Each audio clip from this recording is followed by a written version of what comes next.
got out of high school, the nation was at war. I just felt very strongly that I needed to go and do my part. My family was not thrilled about me joining the Marine Corps at all. Here's 2 pictures I carried with me the whole time I was in Afghanistan. I thought of it back then kind of as carrying my humanity in my pocket. I really wanted to get back to my family. I don't have a picture of Zach, and I wish I did. Zach was my friend. We went through training together. He was one of those guys that was better than me. He was a very principled person. They were on a foot patrol, and they got ambushed by 30 to 40 Taliban. He hit a pressure plate and got blown in the air and lost his limbs. His squad leader approached him to try to render aid to him, and he hit a pressure plate also. They both ended up dying. But a lot of lives spent there, and a lot of sanity kind of broken in that place. I'm labeled by the VA as being 80% disabled. Being a grunt, there's just wear and tear. I have pretty bad hip problems and knee issues, and I snap and crackle and pop. You know, I get really angry, and just there's feelings of like just deep anger I don't know what to do with sometimes.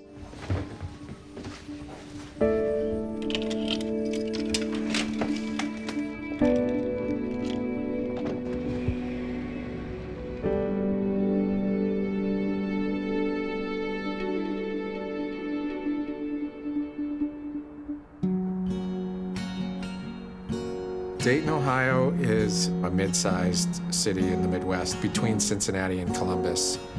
1 in 10 people in this area is a veteran or connected to the military. The most obvious issues that are associated with veterans are the invisible injuries that they suffer as a byproduct of their service. The issue with working with veterans, if you tell them to do anything that's going to be good for them, they won't do it because they're trained to be selfless. If you tell them, do this for another veteran or for the community, they're all over it. So how do you help people navigate that kind of trauma?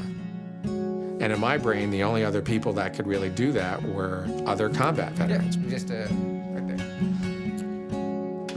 The Veterans Voices Project is an oral history project. They go out and they gather these oral histories. This provides a way for people who probably aren't going to write to record their story and record it in a setting with somebody else who has experienced those things. It lets the conversation become a lot more candid.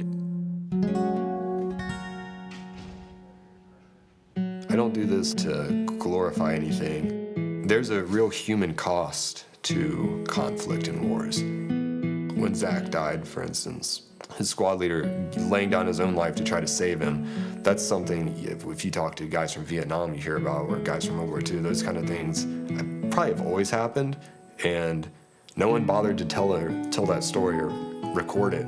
It's why I think it's important historically. Like Afghanistan and Iraq are going to be remembered as Bush wars that our country would rather forget we even took part in.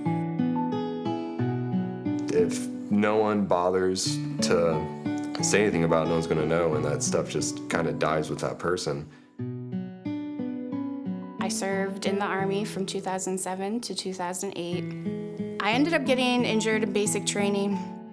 When you sign up for 2 years of active duty and 4 years reserve, and you only get to complete less than a year of that, you feel like you didn't finish the job that you were supposed to, and you not only feel like you let yourself down, but you let your team down, you let your family down. My reason for giving so much of myself into this project is because I'm giving back. I'm finally completing what I started 10 years ago. In the Veterans Voices Project, most of the people, if their parents weren't in the military, they have grandparents and aunts and uncles. The family connection runs really deep. I was always called to the military. My dad was in the military, my grandfather was in the military. Both of them were in the Air Force.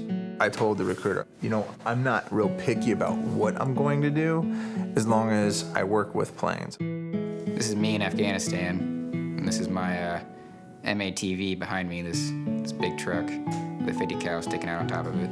This was right after one of the missions that we got back from, and I was really a different person back then. I was proud of who I was. This project really wouldn't be what it is without each of us utilizing our skills. I guess it has become obsessive. This desire to make sure that everybody doesn't feel alone out there. I think we all have our own individual reasons as to why, but we have a common purpose, and that's to serve the veteran community.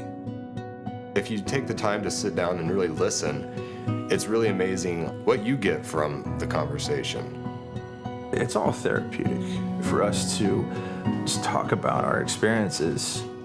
I think war stories are a big part of it, but you're gonna hear so much more. I've come to realize after hearing over 100 stories that we are all veterans in our own ways. If you're isolated and you think you're alone, then your mind goes down a very dark tunnel, and that can lead to you not being able to provide for your family.